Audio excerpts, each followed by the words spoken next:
പിന്നെ ഇന്ന് രാവിലെ നമ്മൾ പൊതിച്ചോറ് ഉണ്ടാക്കാനായിട്ട് പോവാണ് കേട്ടോ. ഹോസ്പിറ്റലിലേക്ക് പൊതിച്ചോറൊക്കെ കൊടുത്തിടണമെന്ന് പറയില്ലേ, അവർക്ക് വേണ്ടി നമുക്ക് പൊതിച്ചോറ് ഉണ്ടാക്കാൻ പോവുകയാണേ. ആദ്യം തന്നെ ഞാൻ അരി നല്ലതായിട്ട് തിളപ്പിച്ച് വെച്ചിട്ടുണ്ട് കേട്ടോ. മീൻ ഞാൻ ഇന്നലെ വാങ്ങി വെച്ചിട്ടുണ്ടായിരുന്നേ, അത് ഞാൻ നല്ല വൃത്തിക്ക് വെട്ടി കഴുകി മാറ്റി വെച്ചിട്ടുണ്ട്. പിന്നെ കോവയ്ക്ക മെഴുക്ക് വരട്ടാന്ന് വിചാരിച്ചു. കോവയ്ക്ക നന്നായിട്ട് അരിഞ്ഞിട്ട് നമ്മളൊരു മെഴുക്ക് വരട്ടി. പിന്നെ വിചാരിച്ചു വെള്ളച്ചമ്മന്തി ഉണ്ടാക്കാമെന്ന്. മീൻകറി മുളകറിയുടെ കൂടെ ആകുമ്പോൾ വെള്ളച്ചമ്മന്തി നല്ല ടേസ്റ്റി ആയിരിക്കുമല്ലോ.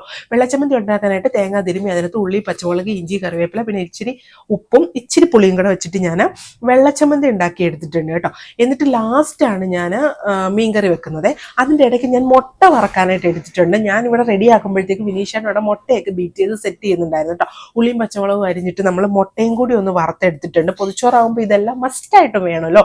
പിന്നെ ഫൈനലി ആണ് ഞാൻ മീൻ കറി വെക്കാനായിട്ട് എടുത്തത്. അങ്ങനെ മീനെല്ലാം കറി വെച്ചു. എല്ലാ കറികളും സെറ്റായിട്ട് നമ്മൾ പൊതിച്ചോറ് റെഡിയാക്കാനായിട്ട് പോവാണ് കേട്ടോ. പൊതിച്ചോറ് റെഡിയാക്കാനായിട്ട് ഇല ഇട്ടു, പേപ്പർ ഇട്ടു. എന്നിട്ട് അതിലേക്ക് നമ്മൾ ആദ്യം ചോറാണ് വിളമ്പിയത്. പിന്നെ മീൻകറി, മുട്ട, മെഴുക്ക് പുരട്ടി, പിന്നെ ഒരു ഇത്തിരി അടമാങ്ങാച്ചാറും കൂടി വെച്ചിട്ട് നമ്മൾ പൊതിച്ചോറ് റെഡിയാക്കിയിട്ടുണ്ട്. 9:30 വരും എന്നാണ് പറഞ്ഞത്. 9:30 തന്നെ അവർ വന്ന് പൊതിച്ചോറ് വാങ്ങിച്ചുകൊണ്ട് പോയാൽ. പിന്നത്തെ വിശേഷങ്ങൾ ഇത്രയേ ഉള്ളൂ. ടാറ്റാ.